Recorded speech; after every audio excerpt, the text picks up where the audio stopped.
Ser madre es probablemente una de las empresas más significativas que tú como mujer puedes emprender. Y no debería de ser entonces una decisión que tú tomas en el momento en que tú la quieras tomar. Yo te diría es que una mujer embarazada ya es mamá. En todo caso, con la mujer embarazada puede decidir si va a ser mamá de un niño que nace vivo o de un niño muerto, cuya muerte ella misma ha ido a peticionar al Estado.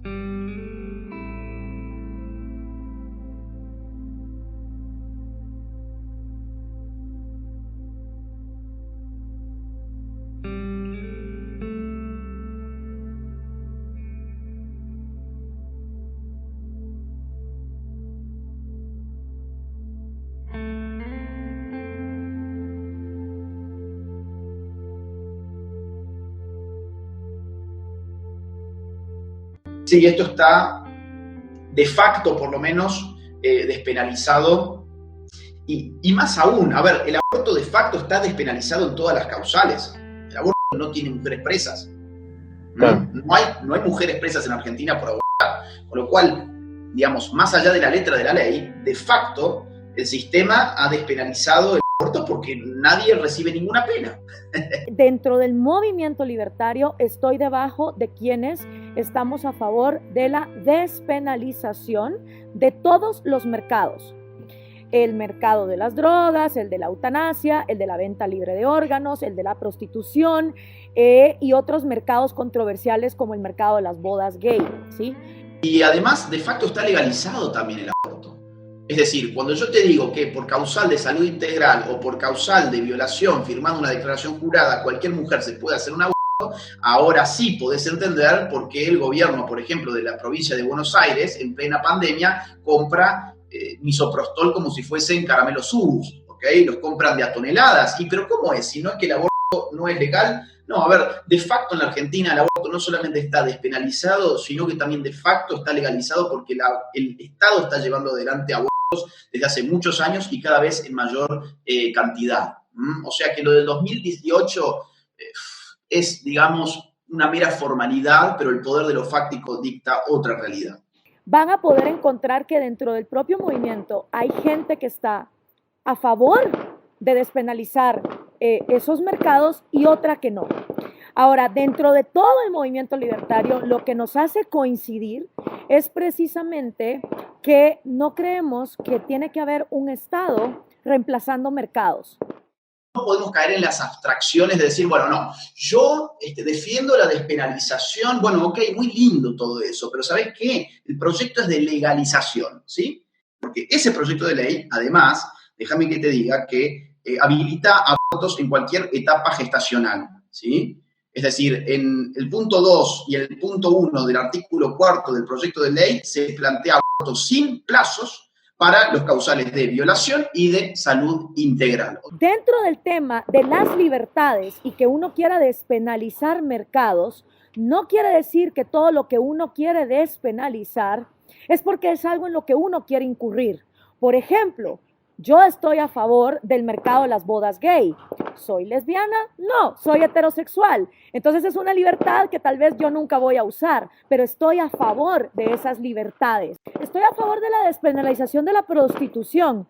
¿Quiere decir que me interesaría incurrir en vender mi cuerpo para tener encuentros sexuales y trabajar de eso? Pues no. Pues creo que el primer mito que hay que quitar de encima es creer que porque uno está a favor de la despenalización de algo, lo que quiere es que todo el mundo y su madre vayan a incurrir en ese algo. Está el dilema muy conocido del tren, para quien no lo conozca, es que hay 5 personas en una vía que no pueden salir, el tren las va a pasar por encima, pero si uno tiene la posibilidad de apretar un botón y que ese tren se desvíe y atropelle a una sola persona que está en otra vía, entonces el dilema es, ¿dejo que mueran 5 o muere una? Pero si yo toco el botón, por mi accionar, voy a hacer que muera una persona que no iba a morir si no.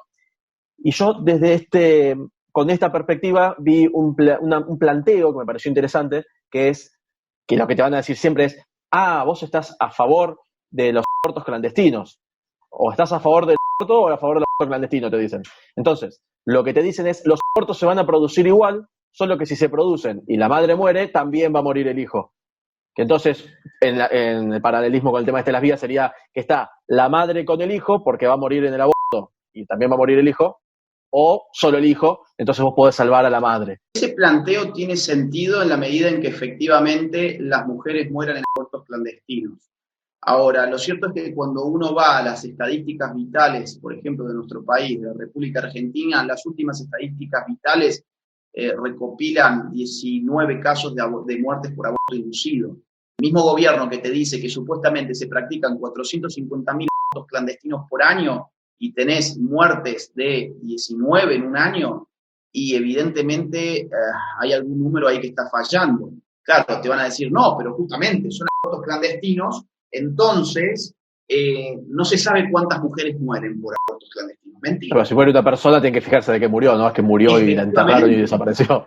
Efectivamente, o sea, no es, bueno, a ver, esta mujer se murió, ya tenía 28 años, se murió, y estuvo embarazada hace poquito, incluso, no sé, una NN, no es así como funciona el sistema. Lo que está pasando en Argentina es una formulita que yo no apoyo, porque es una formulita donde papá Estado, es decir, los contribuyentes, que según Javier Milei en Argentina son 8 millones de argentinos sosteniendo a 20 millones de parásitos con sus impuestos.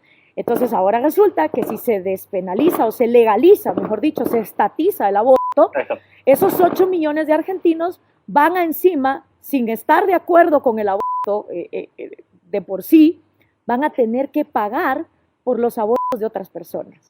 No es cierto que la cantidad de abortos que se hacen estando legal o estando ilegalizado el aborto sea la misma. De hecho, podemos verlo en un vecino nuestro que fue incluso parte de nuestro territorio nacional, o sea, Uruguay. Uruguay legalizó el aborto en octubre del año 2012, ¿sí? Se puso en marcha la maquinaria abortista estatal en el 2013. Cuando vos vas evaluando los números de Uruguay, tenés que cada año se dan más abortos legales. ¿Y por qué cada vez hay más abortos legales? ¿Por qué cuando se legalizó el aborto en España también se registró cada año más abortos? ¿Por qué en Estados Unidos se registró más abortos?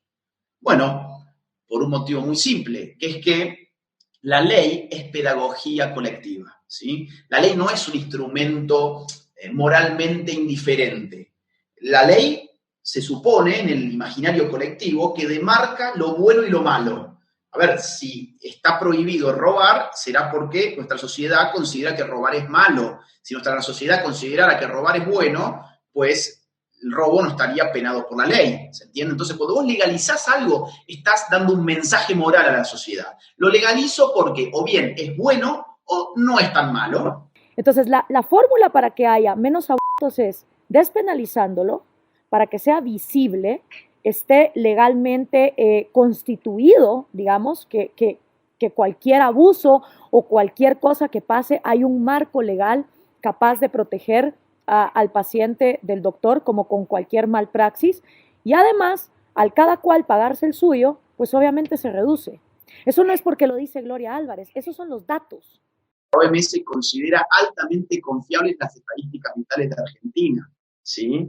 O sea que es cierto que uno no puede tener un número exacto de cuántos abortos clandestinos se llevan adelante por año, pero uno sí puede tener un número exacto de cuántas muertes genera el aborto clandestino por año. Y la cantidad de muertes el último año fue 19, ¿sí? O sea, no es un tema de salud pública. Hay que entender que la práctica abortista es muy intrusiva. O sea, no hay una práctica quirúrgica que sea completamente segura. Esto es totalmente mentira, esto es simplemente para la propaganda. Cuando vos estás diciendo que el Estado no se haga cargo y que cada uno se cubra lo suyo, ¿qué pasa en los casos de una persona que necesita hacerse un aborto, iba a decir mujer, pero hoy por hoy dicen persona gestante, que necesita hacerse un aborto y que no tiene los medios para cubrirlo?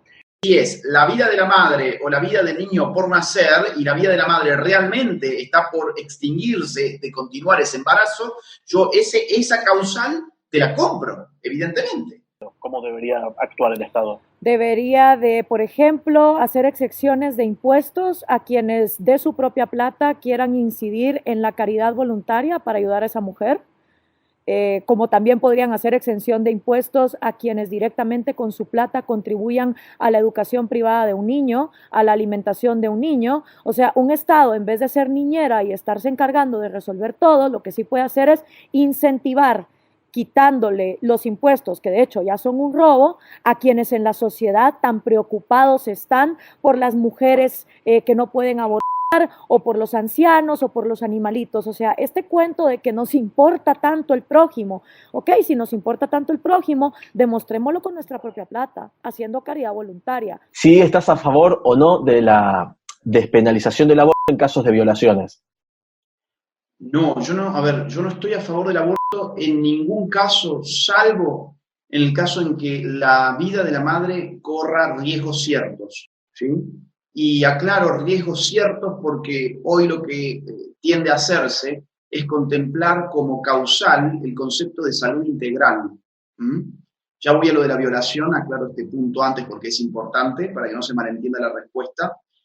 Salud integral la define la OMS como la conjunción de salud mental, social y física. Según este concepto estaríamos todos enfermos, vamos a decirlo así, porque ¿quién tiene plenitud física, mental y psíquica y social?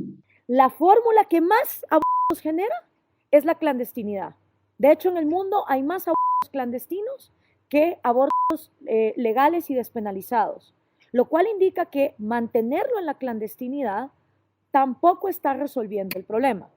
Esta causal de salud integral habilita abortos en todas partes, en general, a personas, en todas partes donde se usa la causal de la salud integral, a mujeres, por ejemplo, que alegan estar estresadas, a tener ansiedad, a tener depresión, es decir, cualquier afectación mental o psicológica podría argumentarse como un peligro para la salud integral, o también cualquier circunstancia adversa en términos sociales, como por ejemplo una mujer que perdió su trabajo, una mujer que se separó de la pareja, una mujer que se peleó con la familia, cualquier adversidad social también cuadraría dentro del concepto de salud integral de la OMS. Por lo tanto, yo aclaro, en el único lugar, en la única causa en la cual yo puedo contemplar un aborto es cuando la vida de la mujer corre riesgos ciertos. Ahora, en el caso de la violación, yo en primer lugar diría que un aborto no subsana el hecho, un aborto no borra la violación y al contrario, muchas veces el aborto es utilizado para tapar la violación. Para diferenciar lo que es estar a favor de despenalizar el aborto a decir, vamos todas, es buenísimo abortar, ándale, es lo más fácil del mundo, es como tirar un chicle. Y creo que esas desinformaciones que a propósito hace el otro lado solo contribuye a que haya una cultura de silencio donde nadie hable del tema y de hecho la desinformación y la ignorancia genera entonces más desconocimiento y por ende más abortos. Es utilizada también la causal de la violación para llevar adelante abortos en mujeres que realmente no han sido violadas. En Argentina, firmando una declaración jurada, se habilita el aborto sin más. Cuando uno pone la causal de la violación, el sistema no le pide a la mujer que inste el proceso penal, con lo cual una mujer puede decir la verdad o puede también mentir, y de hecho se ha utilizado muchísimo para mentir en este sentido. Si no pueden ni con lo mínimo, ni siquiera encierran a los asesinos y a los ladrones, o sea, originalmente, y es lo que pasa en Latinoamérica, con la fantasía de la utopía de lo que el Estado debería de hacer, le adjudicamos un montón de responsabilidades que a la hora de la hora no va a cumplir. La violación es una injusticia aberrante que hay que solucionar, primero que nada, siendo sumamente punitivo, cosa que Argentina no lo es, entre otras cosas, por diputadas feministas de pañuelo verde que votaron favoreciendo a los violadores, por ejemplo, han votado en contra de la prisión efectiva, es decir... Y del endurecimiento de las penas. Exactamente.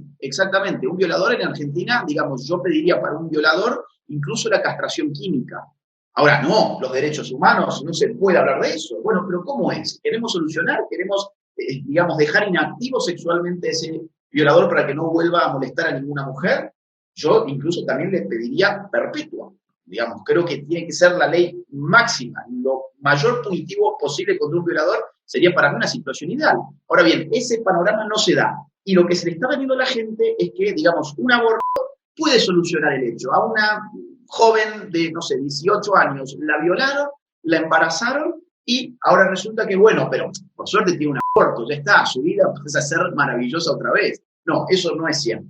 Eso no es cierto y eso, en definitiva, a quien termina beneficiando es al violador, porque nadie pasa a discutir cuáles son las penas que merecería ese violador, porque la sociedad se queda con la conciencia tranquila de que, bueno, pero hicimos un aborto, se acabó el problema, ¿no? En todos los países donde el aborto es despenalizado y se hace de una manera higiénica, clínica y a tiempo, antes, por ejemplo, de las 12 semanas, porque esos videos de las descuartizaciones, donde ves un brazo por acá y una nariz por allá, esas cosas la mayoría pasan cuando ya es demasiado tarde. Pero si existe la despenalización, como ocurre, por ejemplo, con el cigarro y el alcohol, sí, el cigarro y el alcohol son legales y mucho más nocivas que otras sustancias que no le hacen tanto daño a tu cuerpo. Sin embargo, el hecho de que el alcohol y el cigarro sean legales y despenalizados no quiere decir que una mujer que se está muriendo de enfisema pulmonar no pueda hacer un live stream diciendo: a mí el cigarro me cagó la vida, por favor no fumen, o estos son los peligros nocivos del tabaco. O sea, ¿quién le ha dicho a la gente que está en contra del aborto que una vez despenalizado ellos no van a poder hacer labor de concientización y de información? Ahora, si nos vamos a poner a estudios psicológicos y traumas, también hay estudios que relacionan que las mujeres más afectadas con traumas posteriores tienen que ver por un pasado religioso. La dignidad del ser humano no está en función de la bondad o maldad de sus padres. Si vos fueras tu padre y tu padre fuese un violador, yo diría, bueno, a ver, a este sujeto perpetua y lo castremos químicamente, ¿sí? Ahora, yo no puedo a vos penalizarte porque tu padre es una mala persona. La dignidad del ser humano es autosuficiente, no está en función del accionar de otros seres humanos. En países como los nuestros, donde queremos tapar los ojitos y pretendemos que metiendo todo debajo de la alfombra va a desaparecer, no tenemos datos. Pero en países donde sí es despenalizado hay datos. Y resulta que los datos arrojan que el 93% de las mujeres que en Australia abortan y que además una de cada 4 mujeres alrededor de su vida incursionó en un aborto, el 93% de ellas no se arrepiente de haber tomado esa decisión. Porque en los últimos 100 años no salieron a reclamar porque están haciendo abortos, digamos, en casos de violaciones. Porque si uno considera que ya es vida y ya es una persona en formación desde el momento de la concepción, estarían actualmente siendo legal asesinar a una persona desde esa perspectiva solamente porque su padre era un violador. Y yo, si mi papá era un violador, yo no tengo la culpa. Es como que yo tenga 2 años y un nene de 2 años le dicen: uy, tu papá era violador, voy a matarte. O sea, sería básicamente lo mismo. Entonces, ¿por qué no se está reclamando eso? ¿Por qué los sectores pro vida no se han expresado en contra de estas causales? Yo te diría que sí se han expresado y han litigado muchísimo. Por ejemplo, el doctor Jorge Escala, por ejemplo, Roberto Castellano, García Elorrio en Córdoba. Hay muchísimos abogados pro vida, te acabo de dar 3 nombres, hay muchos más, perdón por los que me olvido ahora. Hay muchísimos abogados que han litigado desde hace décadas en casos en los cuales se argumentaba o bien el tema de la salud integral o bien el caso de la violación. Con lo cual, no es cierto que a los sectores pro vida les resulte indiferente este punto. Claro, no hay manifestaciones y movilizaciones, quizás, porque eso tampoco es fácil de hacer. Es decir, una vez que se legaliza el aborto, ¿sí? No hay prácticamente marcha atrás. Negar que la vida empieza en la concepción, eso es ir en contra de la ciencia. Es como la gente que niega la gravedad. Bueno, está bien, pero andate a tirar de un 6º piso a ver si no te vas a caer. Vos puedes negar mucho la gravedad, pero lo que es. Ahora, ¿qué tipo de vida es? Es básicamente una vida que es similar a lo que puede generar un cúmulo de células en cierto momento determinado, vistas desde un microscopio, ¿sí? Vivos están los virus, vivas están las bacterias. Si ahora esta ley se legaliza, si este proyecto se legaliza, no vamos a encontrar demasiadas posibilidades para en algún momento, digamos, tirarlo abajo. Es ahora o nunca. Por más que yo te dije, hoy está legalizado de facto, pero es importante que legalmente siga estando ilegalizado, ¿sí? O sea, que las formas estén siendo ilegal es importante porque eso hace a la moral pública, ¿ok? O sea, eso hace a la conciencia que la gente tiene respecto de esa práctica, que la consideramos mala, por eso es ilegal. Vos lo legalizás, el aborto va a aumentar. Como repito, que algo esté despenalizado no quiere decir que tú vas a tener prohibido expresarte libremente para pararte en las puertas de una clínica privada donde se ejercen abortos a decir, el aborto es una mierda, por favor no aborten, te vas a arrepentir. No, vas a ser libre de poder hacer eso. Vas a ser libre de poder decirle a las mujeres lo mal que se van a sentir, porque de eso se trata la libertad, de que todos se puedan expresar, pero que cada quien pueda tomar sus propias decisiones. Evidentemente, si yo hago así, por ejemplo, yo me rasco, estoy matando células, ¿sí? Por ejemplo, ¿no? Entonces, el punto no es que, simplemente tenga vida, sino la cualidad de esa célula. Claro, células, estamos llenos de células, estamos perdiendo y matando células constantemente. Ese no sería el punto. El punto es que este tipo de célula es cualitativamente distinta a cualquier otro tipo de célula que tenemos. ¿Por qué motivo? Porque esa célula es lo que se llama en biología célula totipotencial. O sea, que tiene toda la potencia para hacer ella misma un nuevo individuo. Yo cuando me rasco y mato células, o cuando corto la placenta y la tiro, o el cordón umbilical y lo desecho, o incluso pierdo un brazo, es decir, pierdo millares de células, por ejemplo, yo sigo vivo, esas células que yo he perdido no son células que sean totipotenciales. Vida como tal, sí, por supuesto que existe. Vida humana de una persona, de lo que significa jurídicamente ser una persona, un individuo autónomo, sujeto de derechos, capaz de ejercer libertades, conciencia, racionalizar y lo más importante, independiente de un cordón umbilical del cual depende de otro cuerpo para su propia subsistencia. Por eso es que el día del nacimiento empieza en el momento en que vos nacés y vos te volvés persona jurídica con derechos en el momento en que te cortan el cordón umbilical. Entonces, hay una diferencia enorme entre una célula que, digamos, tiene esa capacidad y una célula que no tiene esa capacidad. Desde el punto de vista, digamos, metafísico, filosófico, hay que distinguir entre desarrollo y esencia, ¿sí? Una cosa es el desarrollo, que es el movimiento de la actualización de las potencias, y otra cosa es la esencia, lo que permanece en uno, lo que está en uno, más allá, digamos, de los cambios contingentes. Por ejemplo, yo tengo la misma esencia que tenía hace 10 años, ahora tengo menos pelo que hace 10 años, lamentablemente. ¿Te das cuenta? O sea, hay un movimiento, hay un desarrollo, hay una contingencia propia de la vida, pero la esencia es lo que permanece en cada ser humano. Eso puede pasar cuando el bebé, por ejemplo, nace a los 5 meses, prematuro, y lo meten en una incubadora para que siga creciendo, o puede pasar a los 9 meses. O sea, la independencia y la autonomía de un ser humano que se vuelve un individuo por sí solo, respirando por su propia cuenta, digiriendo por su propia cuenta, es la capacidad de un organismo de poder funcionar en sus capacidades biológicas de manera autónoma. Lo que se está desarrollando como algo, si realmente se está desarrollando como ese algo, es porque tiene la esencia de ese algo.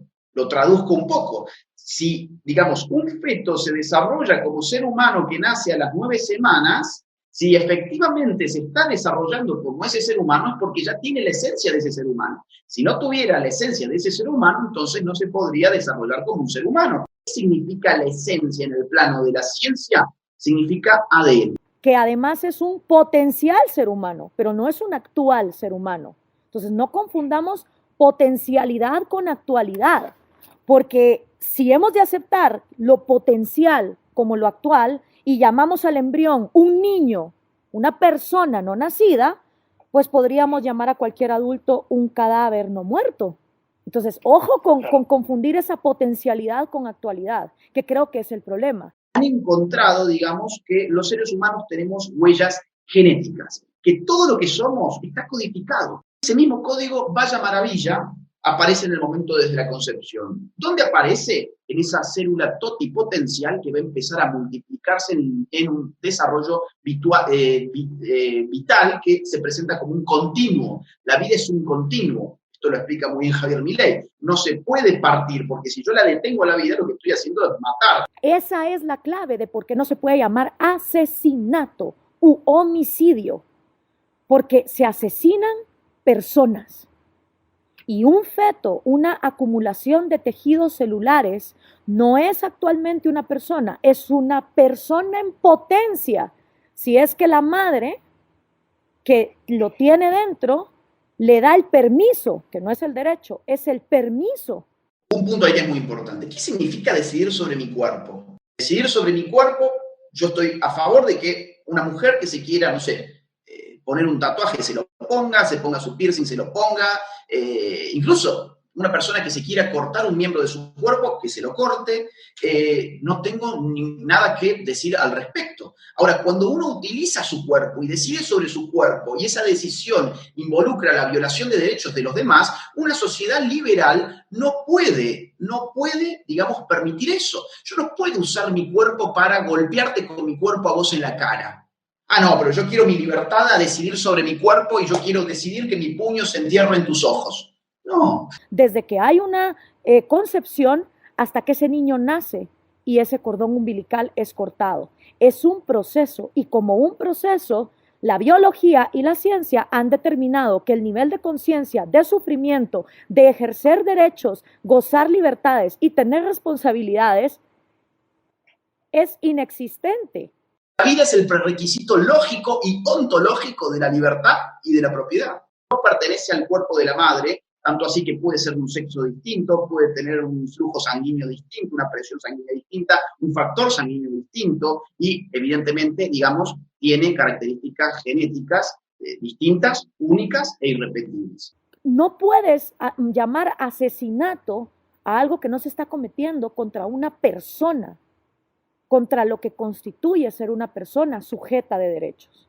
Si un hombre o una persona mata a una mujer embarazada, tiene una pena mayor porque se considera que también ha matado al hijo. Claro, no es que mató al órgano. Exacto, no es que, bueno, a ver, te vamos a computar porque mataste además una parte parasitaria de tu cuerpo. No. Caso del muerto. Claro, el muerto tiene células que permanecen vivas, pero digamos, la muerte es un estadio irremediable, no tiene vuelta atrás. En cambio, la lógica en el ser humano en gestación es exactamente la opuesta. El ser humano en gestación tiene toda una vida por vivir.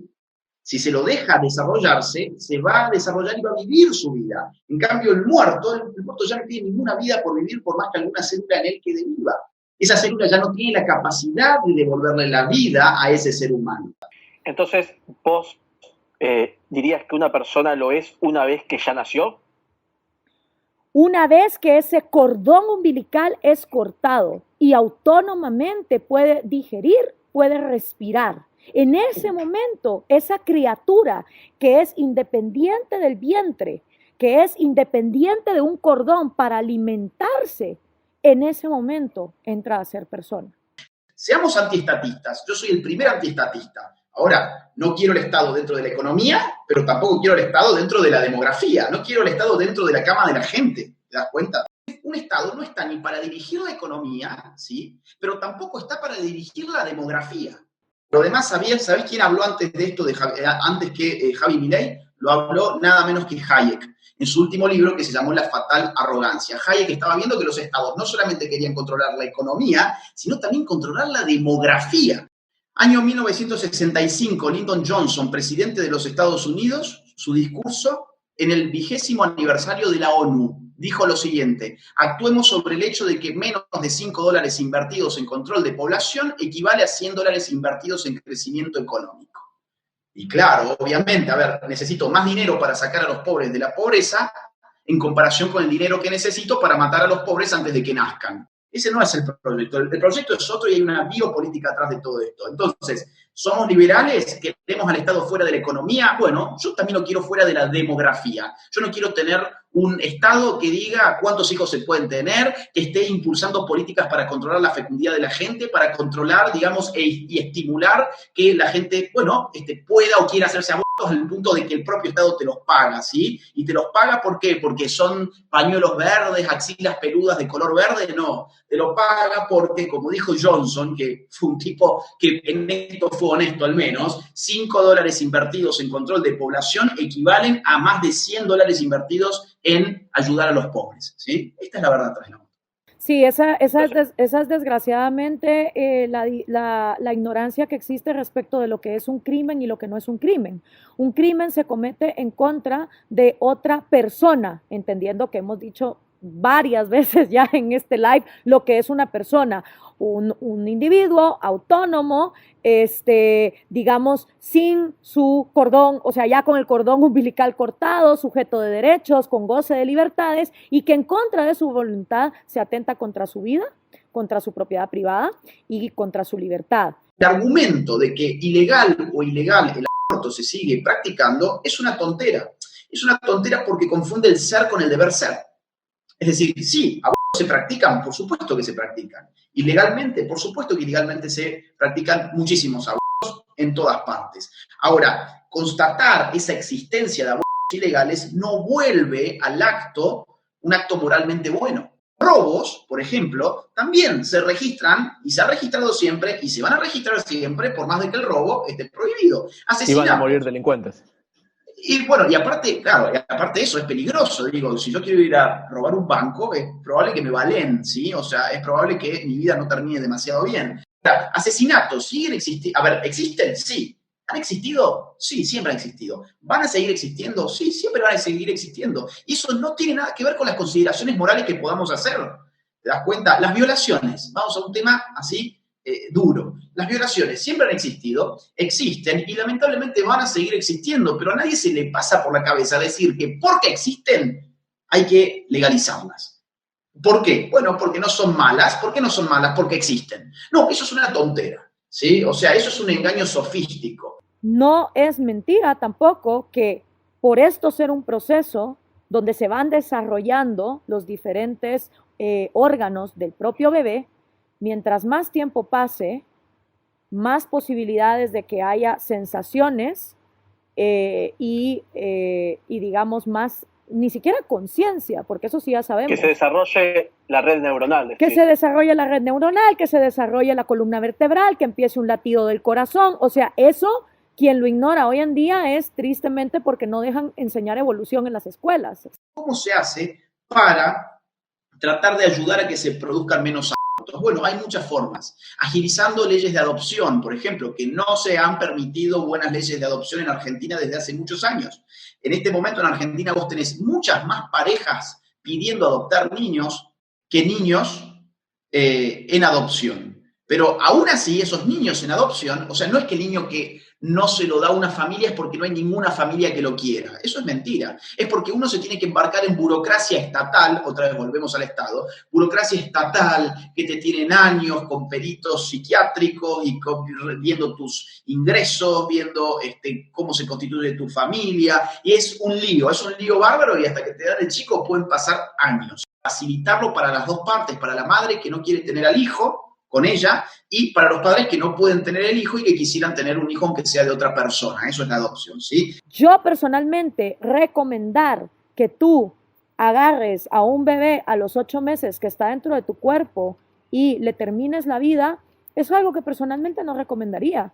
Pero tampoco soy yo para decir qué es lo que la gente puede o no puede hacer. Segundo punto, ayudando a la gente a salir de la pobreza. La gente quiere salir de la pobreza, no quiere que le maten a los hijos.